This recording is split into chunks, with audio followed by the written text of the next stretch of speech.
vamos a comparar para ir entrando un poquito acá y ahorita vemos lo de los expedientes. En realidad no es difícil, ¿no? No es difícil. Por ejemplo, la gestión de riesgo del PMI tiene estas componentes, ¿ya? Se enfocan en la causa, hay un riesgo, un evento o condición, algo que dispara este riesgo, y si ocurre es una consecuencia positiva o una negativa. Si es una negativa hay que minimizarlo y si es una oportunidad maximizarlo. Entonces hay un impacto en los objetivos del proyecto, ¿ya? Y acá vemos todo ese proceso de gestión de riesgo. Planificamos, identificamos el riesgo, analizamos cualitativamente, analizamos cuantitativamente, planificamos una respuesta, implementamos esa respuesta y monitoreamos esos riesgos. ¿Ya? Tenemos todo este ciclo que nos manda el PMI. Pero ¿cuál es el ciclo que tenemos nosotros ya durante la ejecución o durante la evaluación de nuestros proyectos de obra? Por ejemplo, sabemos que el sistema del INVIERTP se da en distintas fases. Entonces, durante la programación no corresponde analizar los riesgos. Es lo que tenemos. Este es nuestro proceso de gestión, ¿ya? Entonces acá tenemos nuestra programación, ¿no? Acá definimos los objetivos, las metas, aplicamos criterios, pero acá no corresponde. En la formulación y evaluación, que es formulación y evaluación del proyecto, donde tenemos analizamos pues, formulamos el proyecto, no se realiza ningún proceso referido a gestión de riesgo, ¿ya? ¿Dónde lo hacemos? ¿En qué etapa hacemos del INVIERTP? Durante la ejecución. Durante la ejecución, a la hora que elaboramos el expediente técnico, yo tengo que identificar, analizar, planificar respuesta y asignar riesgos y administración de riesgos. Acá corresponde durante la ejecución, durante la elaboración del expediente, ahí es donde yo planifico. Entonces, por eso nosotros tenemos un marco legal, ¿ya? Y vamos a ver que dentro de la ley de contrataciones, del reglamento de la ley de contrataciones, yo voy a ver algunos artículos que están relacionados a, a identificar y a asignar los riesgos, ¿no? Desde el contrato, ¿no? Que deben identificarse, asignarse los riesgos previsibles de ocurrir y de requerimiento, identificar y asignación de riesgos, contenido de la contratación, la determinación de la parte del contrato que los asume, ¿no? Entonces ahí ustedes van a poder notar en las anotaciones de ocurrencias también durante la etapa de la ejecución, también me dice que yo debo identificar estos riesgos del proyecto durante la revisión del expediente, como supervisor, debidamente y oportunamente administrativamente debo verificar los riesgos durante la ejecución y evalúan permanente el desarrollo de la administración de riesgos a través de las anotaciones en el cuaderno de obra. Cuando se modifica el contrato, también tengo que analizar los riesgos. ¿Cuándo modifico el contrato? Con las ampliaciones de plazo, con las prestaciones adicionales y con los efectos que produzcan esta modificación del plazo contractual. En cada una de estas situaciones yo analizo los riesgos, estoy obligado y eso es lo que me dice la disposición. ¿Ya? Hasta ahí claro. La pregunta es, ¿y cómo lo voy a hacer? Ya. Para eso tenemos la directiva del OCE, donde lo que busca es precisar y uniformizar los criterios que deben ser tomados en cuenta. Va a establecer como objetivo, ¿no?, la aplicación de las normas referidas a la identificación y asignación de riesgos. Y la presente directiva es de cumplimiento obligatorio para todas las entidades. Y ahí está prácticamente el proceso que yo tengo que hacer. ¿Cómo voy a hacer ese proceso? lo voy a hacer a través de 3 anexos, ¿ya? A través de 3 anexos. Voy a identificar el riesgo, voy a analizar los riesgos, voy a planificar una respuesta, asignar el tipo de riesgo y posteriormente administrar, ¿ya? Eso es lo que voy a realizar, ¿ya? Manera de resumen, acá tenemos. ¿Qué riesgos voy a tratar?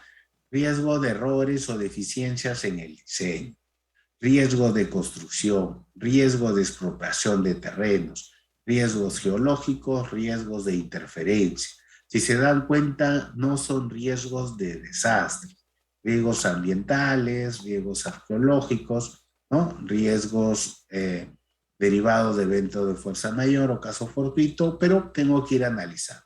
Estos los tengo que jerarquizar, ¿no? Ponerlos en esta primera matriz, que es el anexo 1, y ahí una vez que ya está tienen una jerarquía, ¿no? Debo orientar al mismo tiempo un plan de intervención, ¿no? A seguir para evitar, mitigar o transferir o aceptar el riesgo. Y ahí los tengo que analizar cualitativamente este riesgo a través de esta matriz de probabilidad, ¿no? Que es de doble entrada, ¿no? Y finalmente, tengo que en el formato 3, teniendo en cuenta qué parte está en mejor capacidad para administrar el riesgo, la entidad debe asignar cada riesgo a cada parte que considere pertinente. ¿Cuáles son las dos partes que van a actuar? La parte del contratista. ¿Y cuál es la otra parte? La parte de la entidad.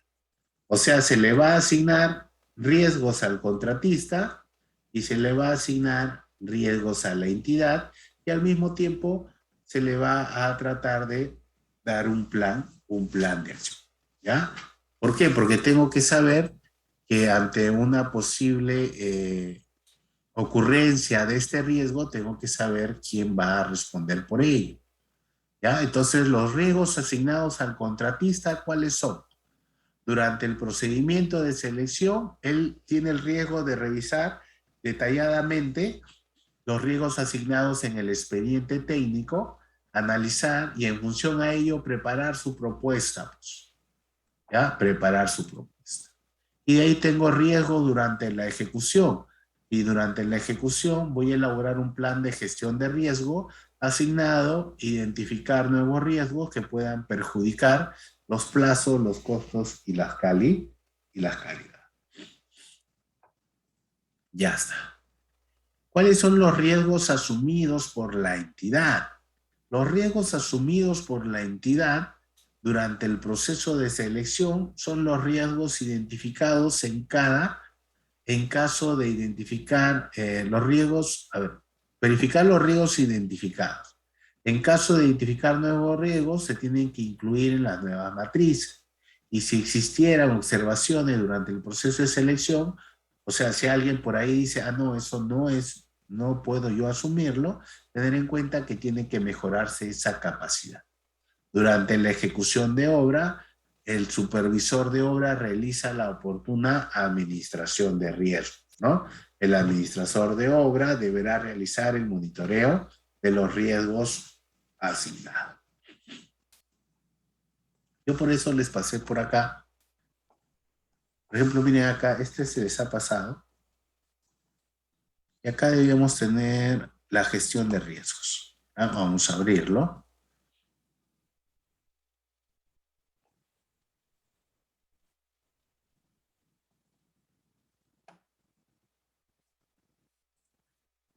Y vamos a ver, ¿ya? Si es evaluación de riesgo o no. Pues esta es la gestión de riesgo en la planificación durante la ejecución, ¿ya? Acá va a estar comprendido a quién le corresponde qué tipo de riesgo, si es al contratista o a la entidad. Acá primero he identificado los riesgos de acuerdo a la directiva. Errores en el diseño, construcción, eventos de fuerza mayor. Analiza los riesgos y lo va a poner en una jerarquía, en la matriz 1, y de ahí los va a priorizar.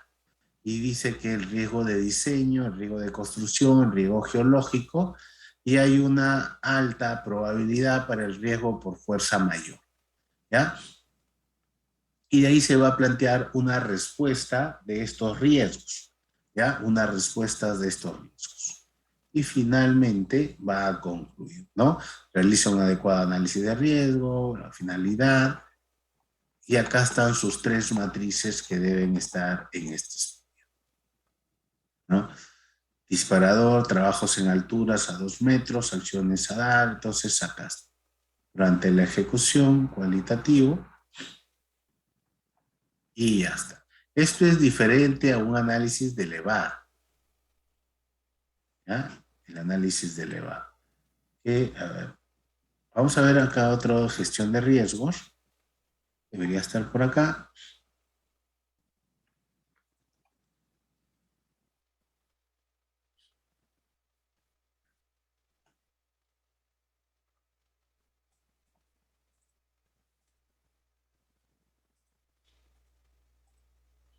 Y acá tenemos la gestión de riesgos, ¿no? Saben que si más documentos, no hay problema, se pueden compartir más documentos. Estudio de la gestión de riesgo, a ver, esto es una evaluación de riesgo de desastres, no. Esta es la evaluación de riesgo, análisis de riesgo, caracterización. A ver acá.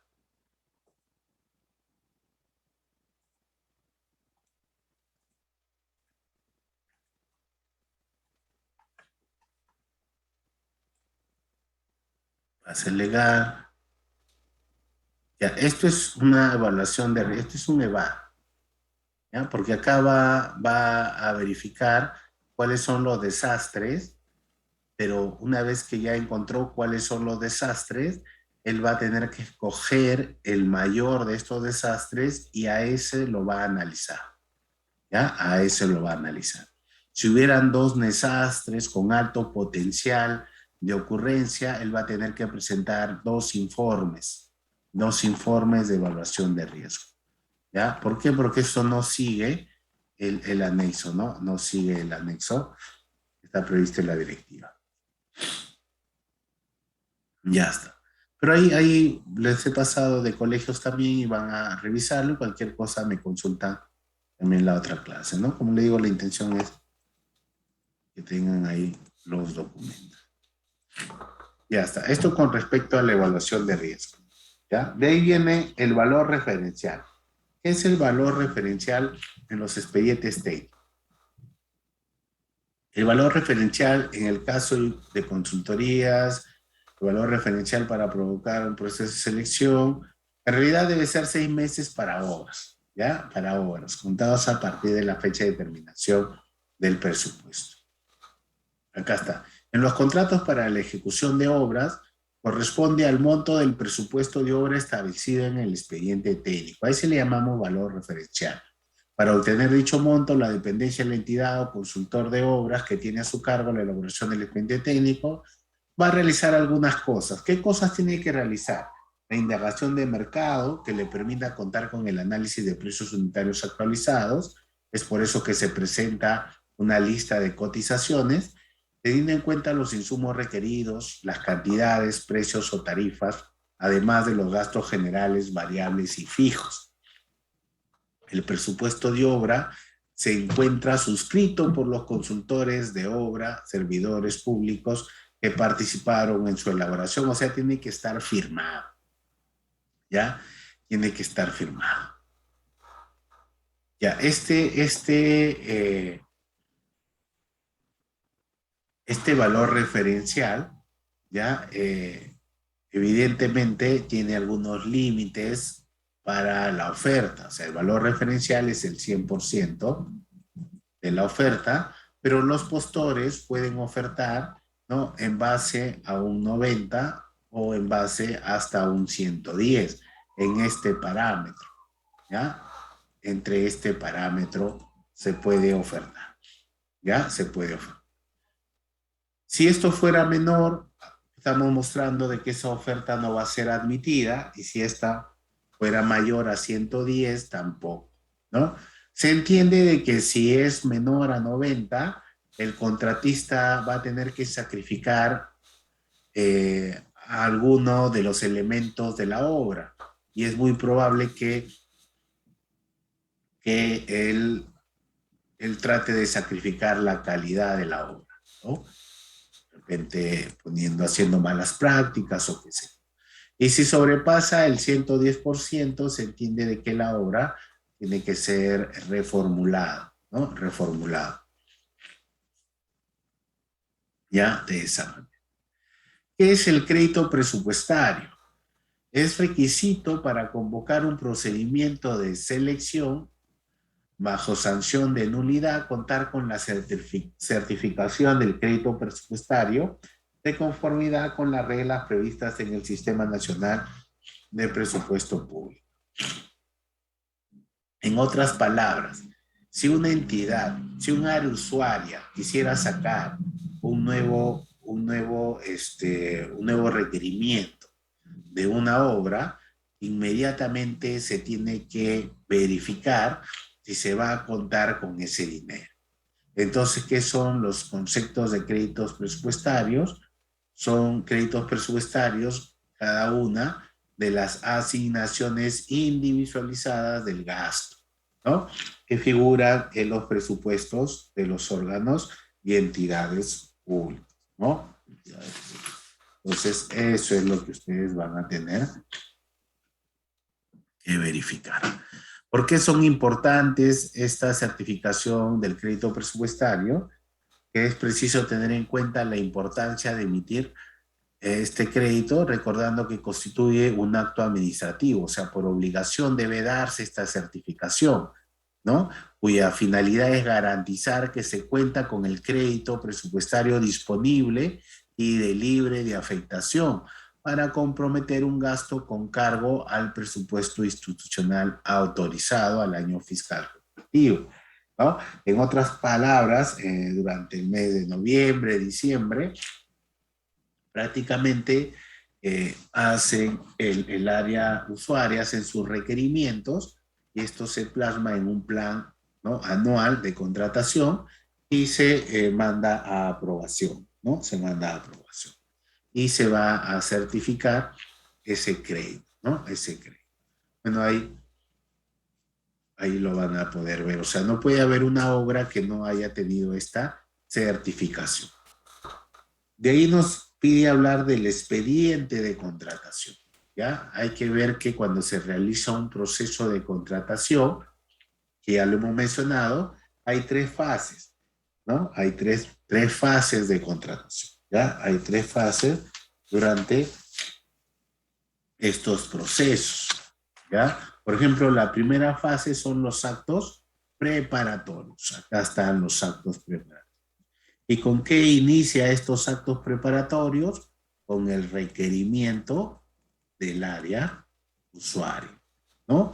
Una necesidad, ¿no? Se va a valorar, logística lo va a valorar, va a salir al mercado a ver cuánto cuesta e inmediatamente se va a prever un proceso, ¿ya? Un proceso.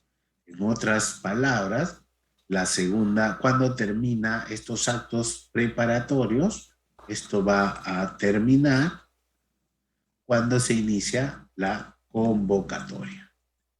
Convocatoria. Entonces, con la convocatoria termina los actos preparatorios e inicia el procedimiento de selección, ¿no? El órgano encargado de las contrataciones, ¿ya?, va a llevar a cabo el procedimiento de selección, ¿no?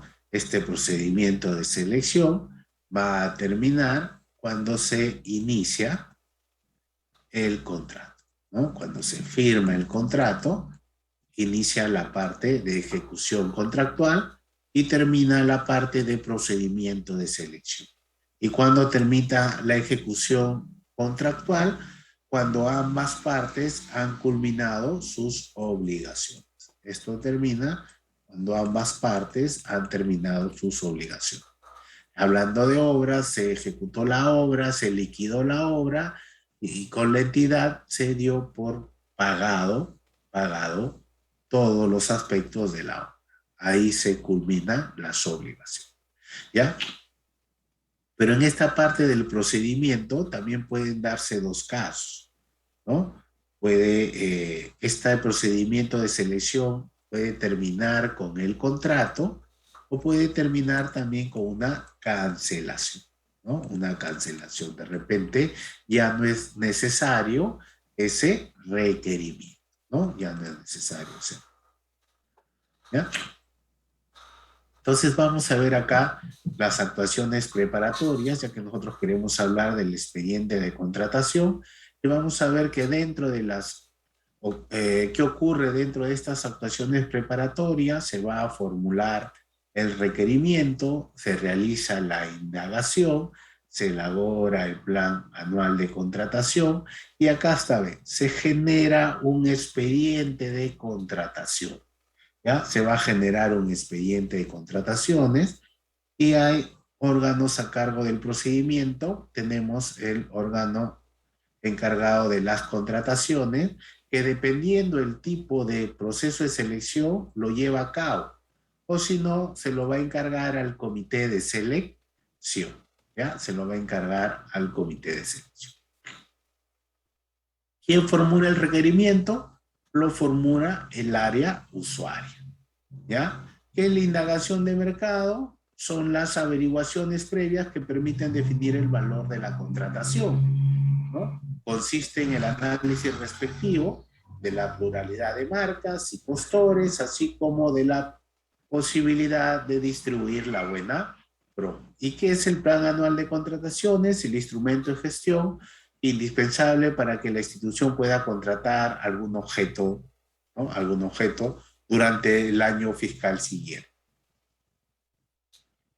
¿Qué papel juega el órgano encargado de las contrataciones del procedimiento de selección? Se encarga de la preparación, la conducción, la realización de qué cosa?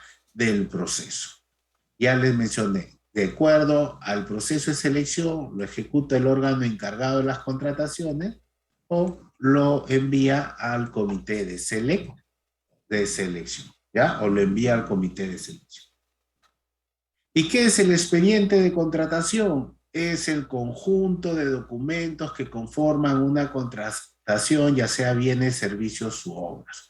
El órgano encargado de las contrataciones entrega el expediente del comité de selección aprobado para que dicho comité se instale y elabore los documentos del procedimiento y realice la convocatoria. ¿Ya? Acá están todos los documentos plasmados.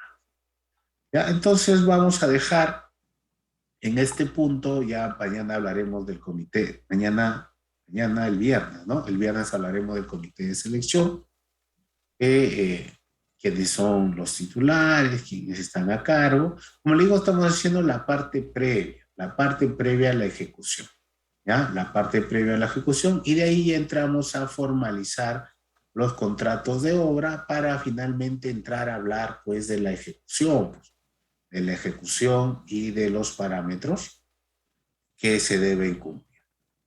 Bien, hasta ahí vamos a llegar en estos momentos.